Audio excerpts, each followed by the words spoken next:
40টি বাড়ি জলের তলায়, বাড়ি ছেড়ে পালাচ্ছে নারায়ণপুরের মানুষ। মুর্শিদাবাদের ভগবানগোলা 2 নম্বর ব্লকের রানীতলা থানার নারায়ণপুর এখানে দাঁড়িয়ে থাকা মানে যেন জলমগ্ন এক শ্মশানের মতো গ্রাম। প্রায় 40টি বাড়ি ডুবে গেছে জলে। 2 মাস ধরে ঘরবাড়ি, চাষের জমি সবকিছুই জলের তলায়। বাঁচার লড়াই চালাচ্ছে সাধারণ মানুষ।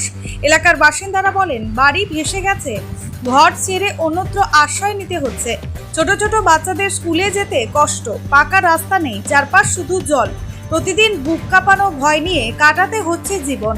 কিন্তু প্রশ্ন উঠছে, এই 2 মাসে প্রশাসন কোথায়? অভিযোগ ভিডিও থেকে শুরু করে রাজনৈতিক জনপ্রতিনিধি কেউ আসেননি তাদের খোঁজ নিতে। তাই ক্ষোভে ফুঁসছে গ্রামবাসী। তাদের কণ্ঠে আজ তীব্র প্রতিবাদ। ভোট দিয়ে যদি সমস্যার সমাধান না হয় তবে ভোট দিয়ে লাভ কি?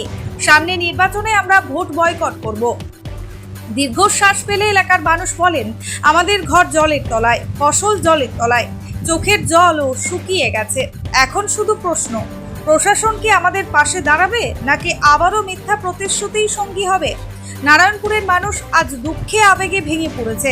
চোখে জল, গলায় হাহাকার। ভয়াবহ এই চিত্র কি বদলাবে নাকি এই মানুষগুলোর দুঃখ আড়ালেই থেকে যাবে রাজনীতি আর প্রশাসনিক গাফিলতির অন্ধকারে? আচ্ছা, সামনে নির্বাচনে ভোট দেবেন? না, ভোট দিব না। কেন? পাকা ঘর দিবে, তারপর দিব। আচ্ছা, বাড়ি ডুবে আছে। বাড়ি ডুবে আছে, ঘরেই তো জল। মেম্বার প্রধান কি বলেছে? মেম্বার প্রধান বলেছে তোমাদের স্বভাব ভান না, তার লেগে পাবা না। কিন্তু ভোটটা লিয়ার বেলায় লিয়ে লিয়াছে মেম্বার প্রধান। সামনে নির্বাচনে ভোট দেবেন? ভোট দিব না তো। আচ্ছা, কতখানা বাড়ি ডুবে আছে? 60 খান হবে। 60খানা বাড়ি? হ্যাঁ। আপনার বাড়িও ডুবে আছে? তা আমার বাড়িতে তো জল দেখতেই পাচ্ছেন। আচ্ছা, কি করে জীবন যাপন করছেন? কি করে করবো? হয়তো রান্না বান্না রান্না গ্যাসে করছি, নাহলে কারোর বাড়ি থেকে রান্ধে নিয়ে আসছি। কতদিন থেকে আছে? 3 মাস থেকে। সবকিছুরই কষ্ট, আপনি কি দেখতে পেয়েছেন না নাকি? আচ্ছা, কি সমস্যা? কি সমস্যা? সবকিছুর, বাথরুম, ডিবল তলার, খাওয়া দাওয়া সবকিছুরই কষ্ট। আচ্ছা, রান্না বান্না কি করে করছেন? রান্না বান্না তো কি করবো, গ্যাস কিনেছে, সে গ্যাসে করছি উপরে। টিউবওয়েলে তো জল জমে রয়েছে, তাহলে ওই জলে কি রান্না বান্না হচ্ছে? হ্যাঁ, ওই জলে খাওয়া হ্যাঁ, সবকিছুই সমস্ত কিছু ওখানে।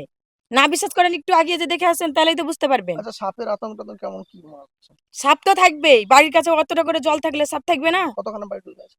বাড়ি অনেকটাই ডুবে আছে। ছেলেমেয়েরা স্কুল যাচ্ছে কি, পড়ছে কি করে? ছেলেমেয়েরা তো এরকম কাদাতেই যাচ্ছে। যেটা বাচ্চা সেটা যেতে পারছে না, যেটা 6 বছরের আছে। আর যেটা একটু বড় সেটা যেছে কুলানের, এরকম এরকম কাদা দিয়ে যাচ্ছে পড়াশোনার সমস্যা তো? সবকিছু। কতদিন থেকে? 2 মাস 2.5 মাস থেকেই বন্ধ। কেউ আসেনি? না, কেউ আসেনি, কেউ আসেনি, কেউ দেখতে আসেনি? না আমাদের এখানে কেউ আমাদেরকে তদন্ত নেয়নি, কেউ আসেনি। যে এ অবধি কোনো পাত্তা নেই কাউরি। কিছু ভাবে কি সমস্যার মধ্যে আছেন? আমাদের সমস্যা এই যে পানিটা 1.5 মাস থেকে 2 মাস থেকে আজ এখানে এই অবস্থায় পড়ে আছি। রাত দিন বাড়া ঘুরা, আমাদের ধরেন পায়খানা, পেশাব, বাথরুম টাথরুম সব ডুবে গেছে। আপনারা বাড়িতে যে দেখেছেন, যে পুলিশ প্রশাসনের তরফ থেকে কেউ আসেনি, কেউ আসেনি আমাদের এখানে। দেখা যাচ্ছে রাত্রে অন্ধকারে কেউ অসুস্থ পড়ে, তখন এই এই জল ভেঙে নিয়ে যেতে হবে, কোনো উপায় নাই। এইভাবেই হ্যাঁ, এইভাবে যেতে হবে আমাদেরকে।